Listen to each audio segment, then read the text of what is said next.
Selamat pagi Ibu Bapak, Saudari-saudara, umat beriman di mana saja Anda berada.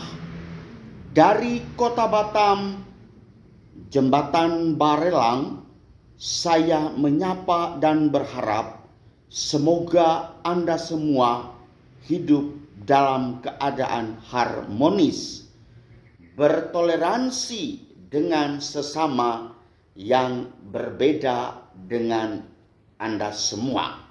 Saudara-saudari yang dicintai Tuhan, mengikuti media sosial dewasa ini sedang ribut-ributnya menyangkut pernikahan yang terjadi di salah satu gereja Katolik di Kota Semarang.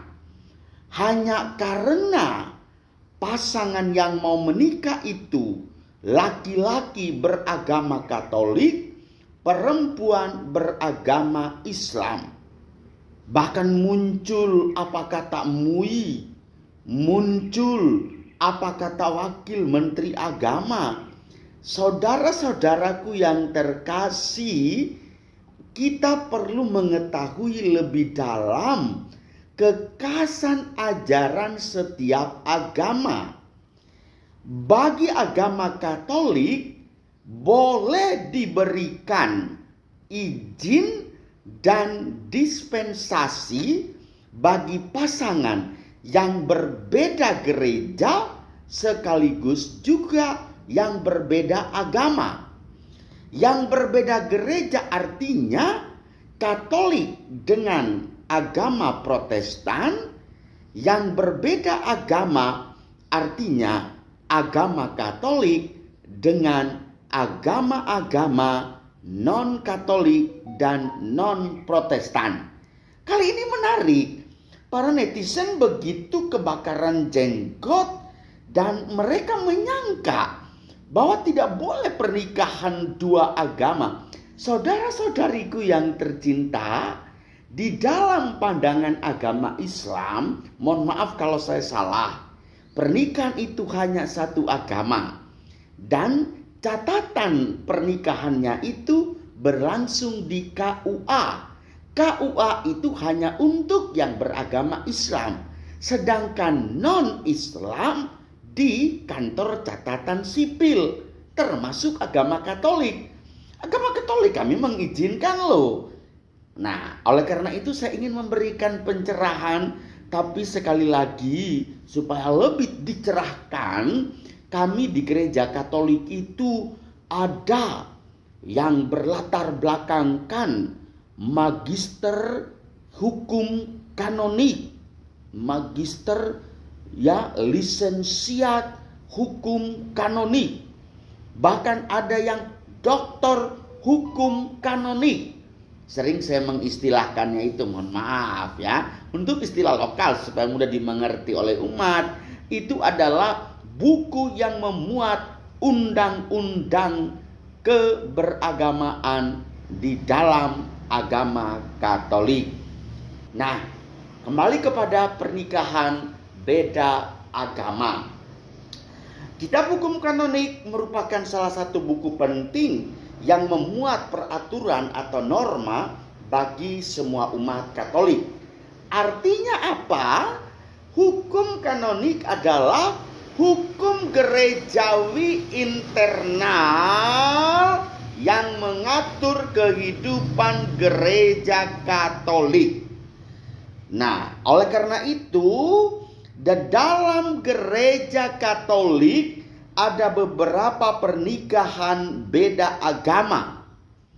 Ada mekanisme dan hukum kanonik, yakni harus mendapat izin gereja.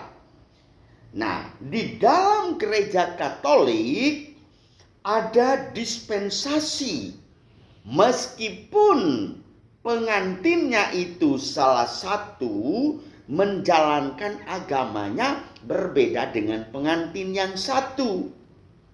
Nah, oleh karena itu, sebagai pemahaman umum, membantu kita semua menyadari lebih ya minimal tahu sedikit tentang dogma-dogma agama Katolik. Saya ingin menampilkan sekilas, sekali lagi tidak mendalam, karena ada ahli yang menangani ini, dan ya bila perlu dia yang berbicara lebih jelas. Tapi untuk lebih clearnya saya akan memberikan sedikit pencerahan, ya, bahwa ada syarat-syarat pernikahan beda agama, dan berdasarkan di medsos begitu heboh di Semarang, yaitu pengantin laki-laki beragama Katolik, pengantin Islam perempuan beragama Islam dan berhijab dimasuk dalam gereja Katolik. Why not?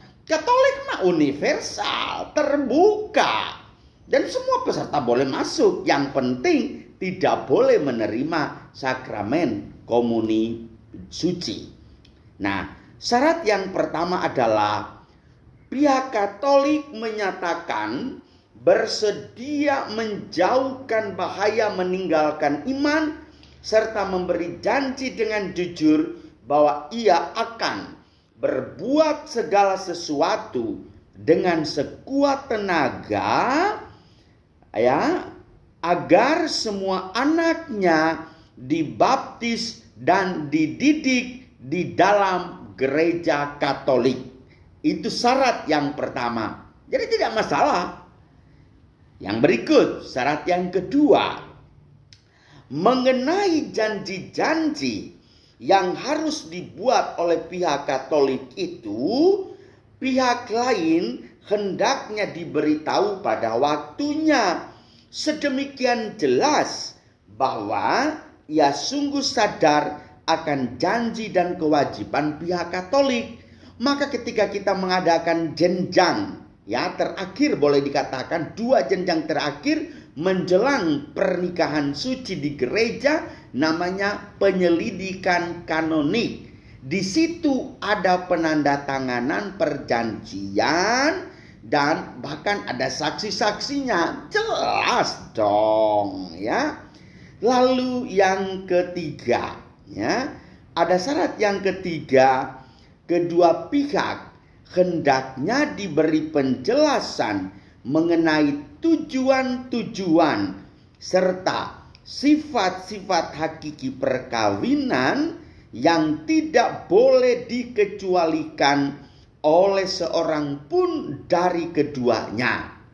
Ingat baik-baik, sehingga jangan ribut dong. Ingat, gereja Katolik punya dogma yang sangat kaya dan sangat menghayatinya itu secara, ya, boleh dikatakan tidak kaku, tidak ketat yang sangat merugikan banyak pihak. Oh tidak. Keempat, pernikahan beda agama dianggap sah jika dilakukan di hadapan romo atau pastor dan 2 orang saksi. Nah, oleh karena itu para netizen, para pembaca dunia medsos yang budiman, belajarlah mengerti, gereja Katolik tidak pernah melarang itu.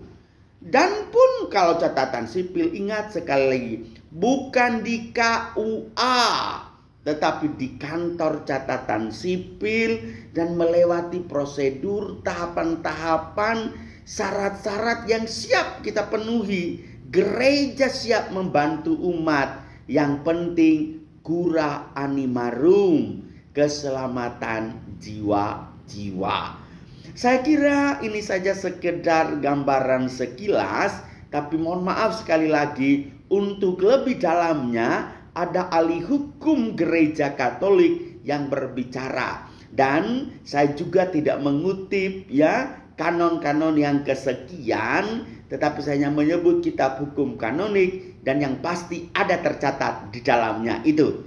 Untuk lebih jelas, silakan aja bertanya kepada pastor-pastor di gereja Katolik. Ya, namanya gereja Katolik di seluruh dunia, di mana-mana ada dong. Tidak usah sungkan-sungkan sebelum memberi tanggapan. Salam toleransi, beragam itu indah. Tuhan memberkati kita semua. Amin.